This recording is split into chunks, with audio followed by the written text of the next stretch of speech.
You can know that you need rest and still feel guilty for taking it. You can know that you do not have time to help someone and still feel terrible when you say no. You can make a decision that is completely reasonable and spend the rest of the day wondering whether you were selfish. That is what makes guilt confusing. Sometimes guilt appears because you did something wrong, but sometimes it appears because you did something different. If you have spent years being available, accommodating, useful, and easy to depend on, putting yourself first can feel wrong, even when nobody has actually been harmed. You answer messages when you are exhausted. You agree to plans you do not want. You stay late at work because saying no feels harder than losing another hour. You listen to someone else's problems when you barely have enough energy for your own. And from the outside, you look generous, reliable, easy to love. But there is a part nobody sees. The resentment afterward. The exhaustion. The moment you get home and wish nobody would ask you for anything. The frustration you feel toward people who may not even know you wanted to say no. That is where the problem becomes more complicated. Because sometimes people are asking too much from you. But sometimes you are giving more than they asked for. You anticipate what people need. You solve problems before they become problems. You offer your time before checking whether you have any to give. You say, "It is fine," before anyone even asks whether it is. Then eventually you feel invisible. Nobody asks what you need.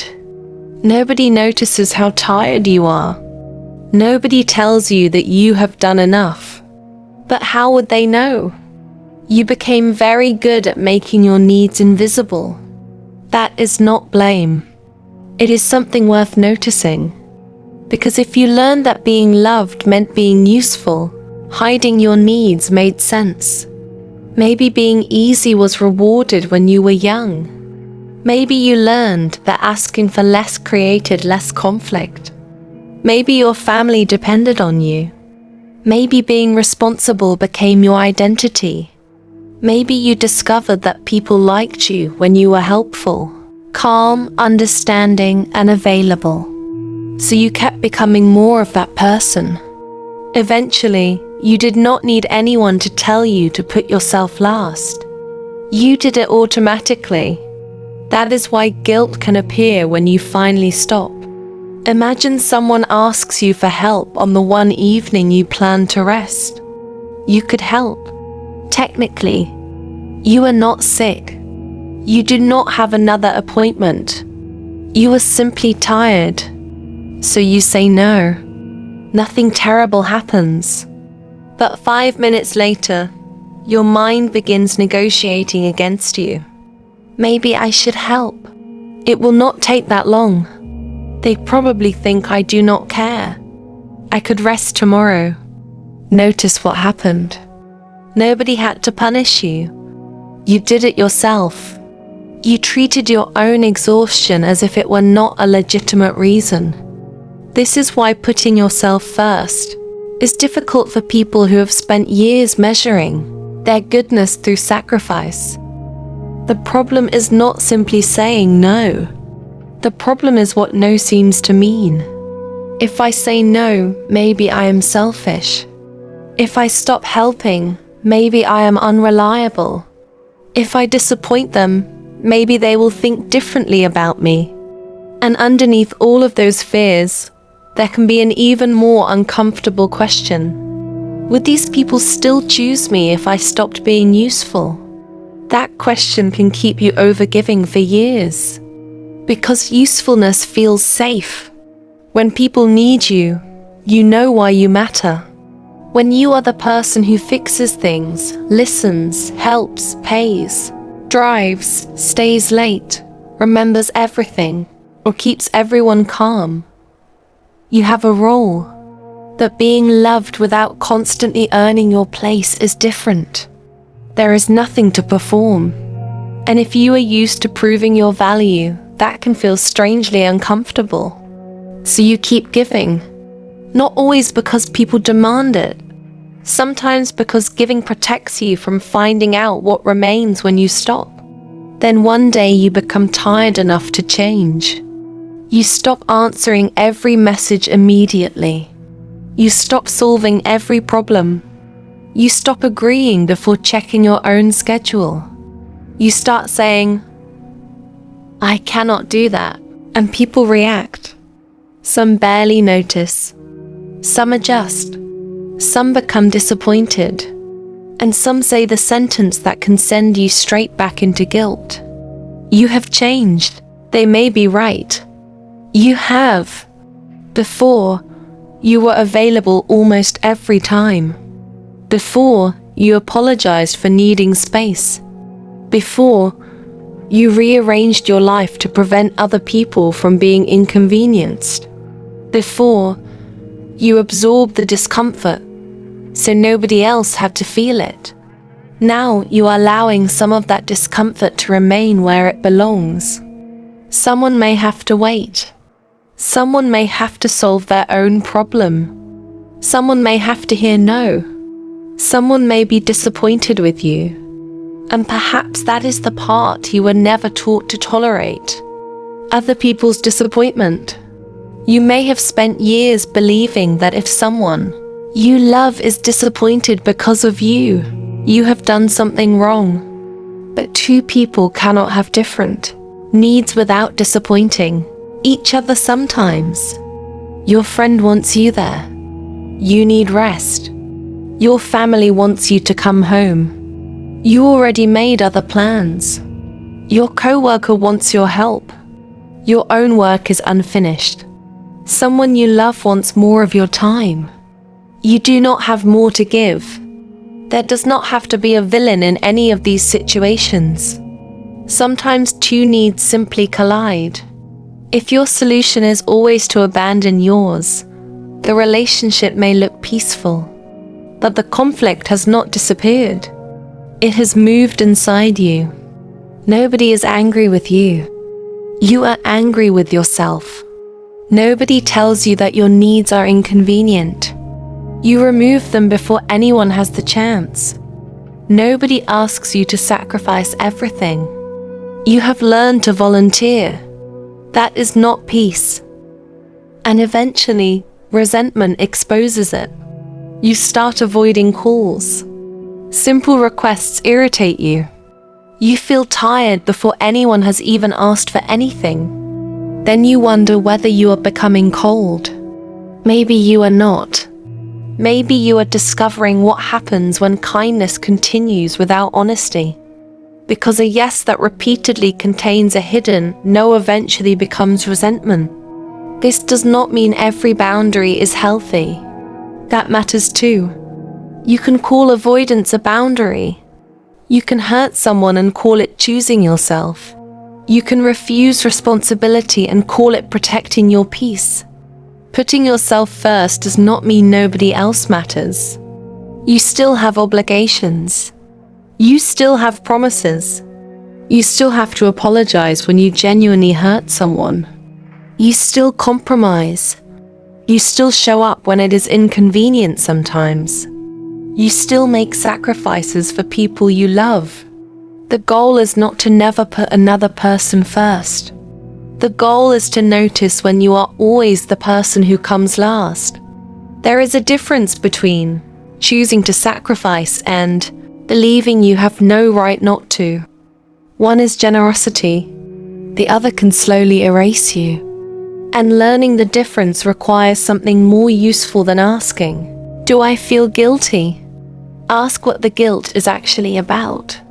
Did you break a promise? Did you avoid a responsibility that genuinely belonged to you? Did you treat someone unfairly? If you did, listen to the guilt. Repair what needs repairing. But maybe you did not do any of those things. Maybe you simply rested. Maybe you said no. Maybe you did not answer immediately. Maybe you spent your own money on something you wanted. Maybe you stopped fixing a problem another adult could handle. Maybe you made a decision your family would not have made, and guilt appeared anyway.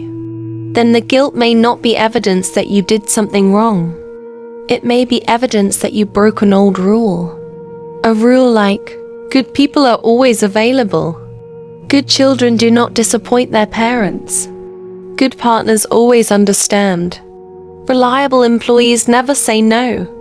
Strong people do not need help. Kind people give more than they take. Those rules can live inside you for so long that they stop sounding like rules. They sound like facts. Until you break one. Then guilt arrives. And this is where something important changes. You do not have to make the guilt disappear before you make a different choice. You can feel guilty and still rest. You can feel guilty and still say no. You can feel guilty and still leave the message unanswered until tomorrow. You can feel guilty and still allow another adult to solve their own problem. You can feel guilty and still keep the boundary. Because feelings are information. They are not always instructions. The first few times will probably feel uncomfortable. You may explain too much. You may say no and then immediately offer 3 alternatives. You may spend an hour wondering whether you sounded rude. That is normal when you are changing something you have repeated for years. But eventually, you begin noticing what actually happens. Some people adjust. Some problems get solved without you. Some relationships become more balanced. And some relationships become weaker. That last part can hurt. Because sometimes when you stop over-functioning, you discover how much of a relationship depended on you doing exactly that. You may think you are losing someone because you changed. Sometimes you are discovering what was holding the connection together. And sometimes what you lose is not a person. It is a role. The dependable one. The strong one. The one who never needs anything. The one everybody calls. The one who understands. The one who can handle it. If that role gave you identity for years, stepping out of it can feel empty. You may even miss being needed, because being needed gives you certainty. You know what to do. You know why you matter. Without that role, you have to face a quieter question. Who are you when nobody needs anything from you? Maybe you do not know yet. That is okay. You do not need to replace one identity with another immediately. Putting yourself first is not about becoming a completely different person. It is often much smaller than that. It is checking your energy before saying yes. It is having a preference and actually saying it. It is looking at your own calendar before offering your time. It is admitting that you are tired before resentment says it for you. It is allowing someone to be disappointed without turning their disappointment into proof that you are a bad person.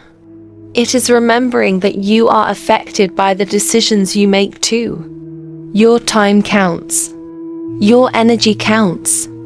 Your plans count. Your needs count. Not more than everyone else's, but not less either. And maybe guilt will still appear. The difference is that eventually, you stop treating it like a command. You listen. You ask what it is trying to tell you. And sometimes you discover that it is pointing towards something you genuinely need to repair. But other times it is pointing backward, toward the version of you who was easier to need because that version rarely asked for anything. You do not have to hate that version of yourself. That person was doing what they knew how to do. But you also do not have to keep living that way just because changing feels uncomfortable. If this conversation stayed with you, subscribe to Raw Mind. And if you want to go deeper into the quiet patterns behind how you think, choose and carry your life, the Raw Mind digital collection is linked in the description. The next time you feel guilty for putting yourself first, do not immediately ask how to make the guilt disappear. Ask something harder. What is this guilt trying to make me go back to?